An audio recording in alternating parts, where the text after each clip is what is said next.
The first thing I noticed was the steady beeping of a heart monitor. The second was the unbearable ache spreading through every inch of my body. Bright morning sunlight poured through the hospital window, making it almost impossible to open my eyes. I tried to remember what had happened, but my memories were scattered like broken glass. Then I saw a young woman sitting beside my bed. Tears rolled down her cheeks, yet she forced herself to smile the moment our eyes met. My girlfriend's younger sister, Marin, whispered that she had been terrified she would never see me awake again. In that moment, I realized something had gone terribly wrong, but I had no idea that waking up would be the easiest part of the journey. Before we continue, if you believe kindness deserves a second chance and that even broken lives can be rebuilt, please like this video, leave a comment, share it with someone who needs hope, and subscribe to Kindness Echoes. Your support helps these heartfelt stories reach more people. My name is Rowan, and until that morning, I believed my life had been perfectly ordinary. I worked as a landscape architect, spending my days helping families create beautiful outdoor spaces. I loved the quiet rhythm of planting trees, designing gardens, and watching empty yards bloom into places where children would one day laugh. My girlfriend, Celeste, often teased me for bringing home tiny plants every weekend, saying our apartment looked more like a greenhouse than a home. She wasn't wrong. Every little leaf reminded me that growth takes patience. The day everything changed had begun with sunshine. Celeste and I had planned a picnic near the river after I finished meeting a client. We were excited because we had finally decided to start searching for our first house together. It felt like the beginning of an entirely new chapter. I remember driving through familiar streets, humming along to the radio, thinking about paint colors and backyard gardens. Then a speeding truck ignored a red light. I saw it only a heartbeat before the impact. Everything after that became darkness. When I woke in the hospital, fragments of those memories slowly returned, each one bringing another wave of pain. Marin explained that I had been unconscious for 3 days. Doctors weren't sure when I would wake, and there had even been moments when they feared permanent brain damage. She had barely left my bedside, sleeping in uncomfortable chairs and surviving on vending machine snacks because she refused to leave me alone. I kept asking the same question with my dry, trembling voice. Where was Celeste? Each time I asked, Marin's smile faded a little more. She gently squeezed my hand before telling me that Celeste had survived the crash with only minor injuries. Relief flooded through me so suddenly that tears escaped my eyes. But then Marin hesitated. She explained that the accident had shaken Celeste so deeply that she couldn't bring herself to visit yet. Every time she reached the hospital entrance, panic overwhelmed her. She blamed herself for asking me to meet her that afternoon, even though none of it had been her fault. I wanted to tell Celeste that I wasn't angry. I wanted to hold her hand and remind her that love isn't measured by perfect days but by surviving impossible ones together. Yet I couldn't even sit up without assistance.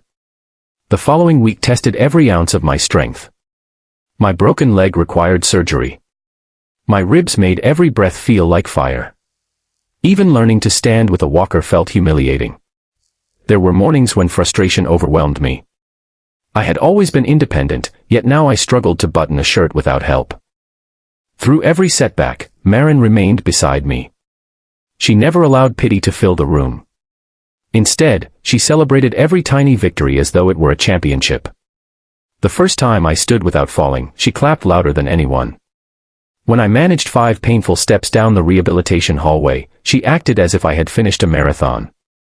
One afternoon she admitted something that surprised me. Growing up, she had always felt invisible beside her confident older sister. She never believed she could help anyone in a meaningful way. But sitting beside my hospital bed had shown her that simply being present could change someone's entire day. Her kindness wasn't dramatic or heroic. It lived in quiet moments, refilling my water bottle, adjusting my blanket, reminding me that tomorrow could be better. Her words stayed with me long after she left that evening. Nearly 2 weeks after the accident, something incredible happened. As therapists helped me practice walking with crutches near the hospital garden, I noticed someone standing beneath a blooming tree. Celeste. She looked exhausted, her eyes red from countless sleepless nights. For several seconds neither of us moved. Then she slowly walked toward me, tears streaming down her face.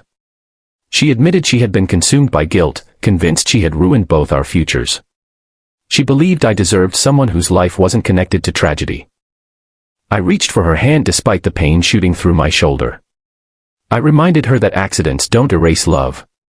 They don't rewrite promises or destroy dreams unless we allow fear to win. We had survived.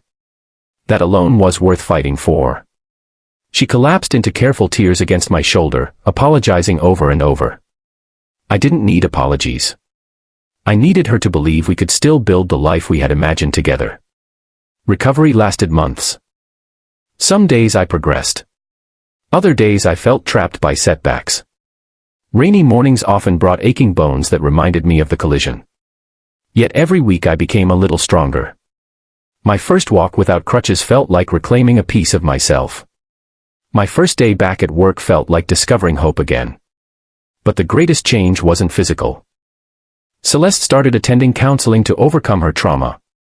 Marin enrolled in nursing school after discovering her passion for caring for patients. Watching both sisters heal in different ways reminded me that pain doesn't always destroy people. Sometimes it reveals strengths they never knew existed. A year later we finally found the house we had once dreamed about. It wasn't perfect. The walls needed paint, the roof leaked during heavy rain, and the backyard looked forgotten. Most people would have seen endless repairs. I saw possibility. Together we planted the first tree in our new yard. As I pressed fresh soil around its roots, I realized the little sapling looked a lot like us. Bent by storms, scarred by hardship, yet still reaching toward the sunlight. Life hadn't returned to what it was before the accident. It had become something deeper. I no longer measured happiness by easy days. I measured it by ordinary mornings filled with gratitude, family dinners where laughter echoed through the kitchen, and quiet evenings watching the garden slowly bloom. Every scar on my body reminded me that survival carries its own kind of beauty. If this story has touched your heart so far, please write in the comments, "Kindness changes lives." Your words may encourage someone who is facing their own difficult season. As the seasons passed, I often thought back to that hospital room where I had first opened my eyes. I remembered the sunlight, the machines, and one exhausted young woman smiling through tears because she refused to lose hope. Sometimes miracles don't arrive with dramatic speeches. Sometimes they appear in the form of someone who simply stays beside you when life falls apart. And before this story ends, please leave a heartfelt comment telling us where you're watching from and what message of hope you'll carry into tomorrow. If this story moved you, please like this video, share it with friends and family, subscribe to Kindness Echoes, and turn on notifications so you never miss another story that reminds us compassion still exists. Because no matter how dark life becomes, one act of kindness can become the light that helps someone find their way home.